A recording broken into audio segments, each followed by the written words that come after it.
Be ready for transcription.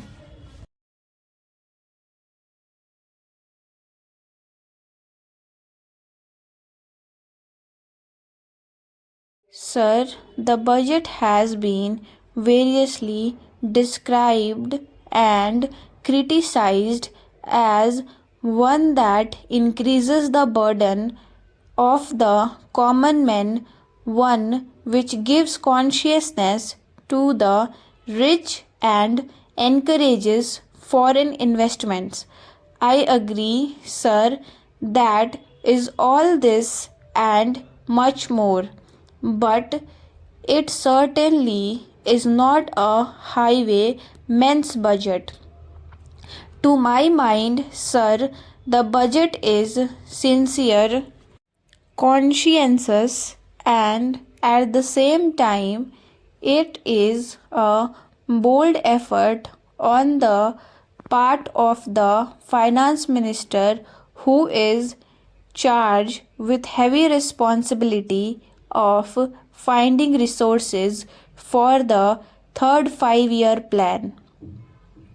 This plan, to my mind, sir, it is not at all ambitious in view of our needs.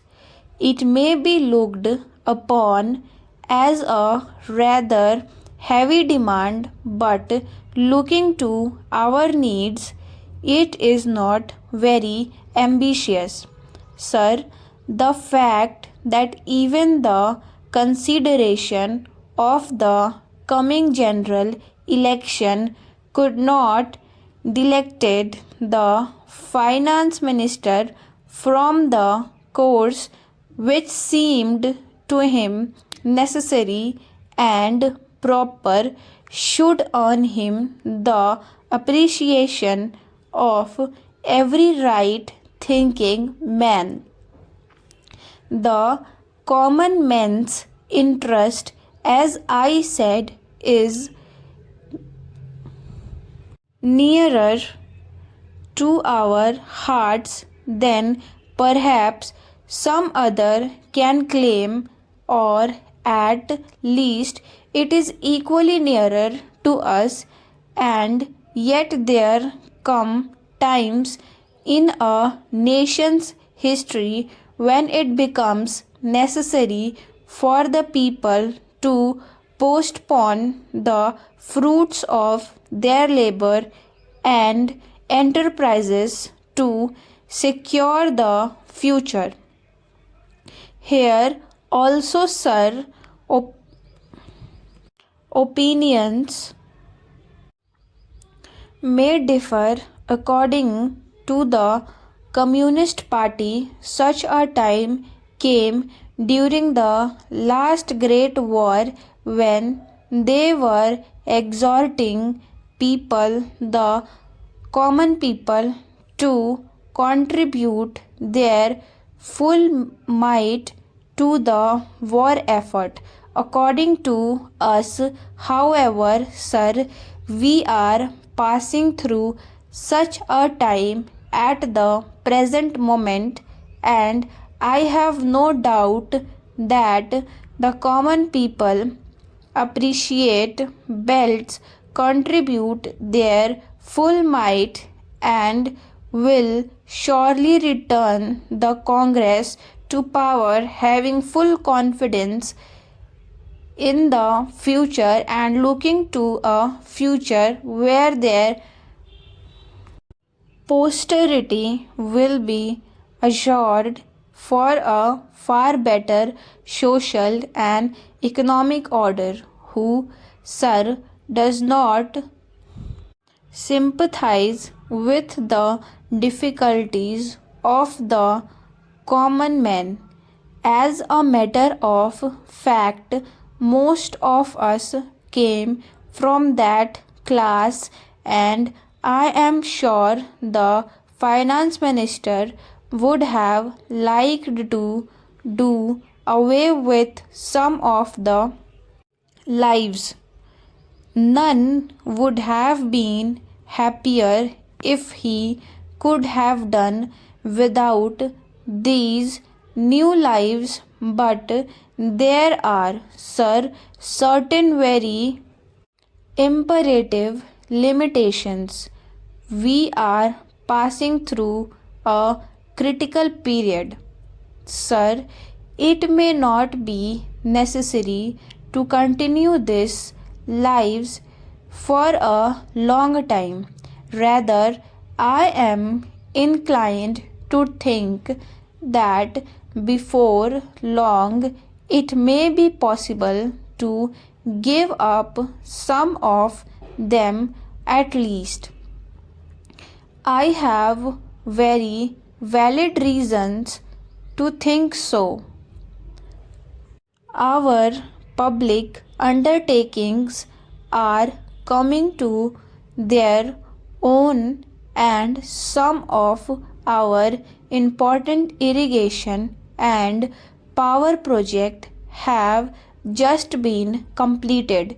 Some others are nearing completion, and in due course, I think in the very near future they must yield returns. This will go a long way to lighten the burden of the common man. We might, sir, also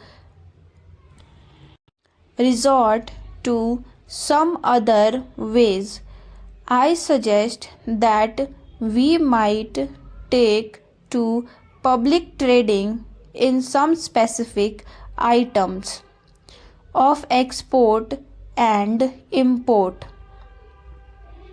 That would also certainly go a long way and help us. The private corporate sector has been steadily growing and has been developing capacity. It is sure to benefit from all these present concessions and develop greater capacity.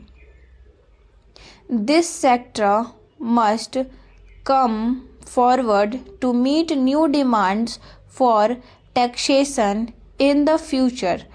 I agree that so far as indirect taxation is concerned, it has reached the saturation point, but the corporate sector, growing as it is in strength, in vitality, and in capacity, will not, I am sure, shrink its responsibility to contribute to the common fund. I wished, sir, the committee which had been appointed to go into where the additional national income had gone had entered upon its labors a bit earlier and had made its findings available to us.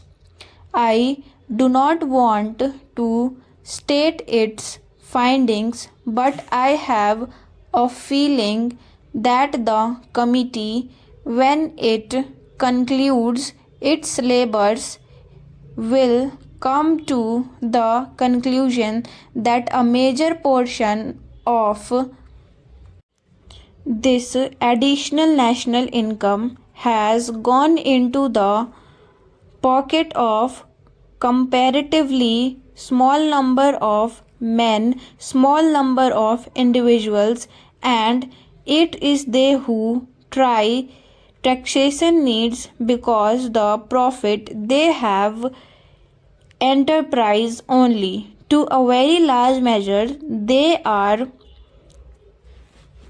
the result of the economic policy to the government and due to certain other circumstances to which they did not contribute anything. Therefore, there is a ample justification for two taxes, the capital gains tax and the excess profit tax. I need not go in detail into all the reasons that my honorable friend has explained earlier so lucidly, but I must say that I entirely agree with them all. Having said this, I would like to say a few words about allocation which have been made to the various ministries in the budget.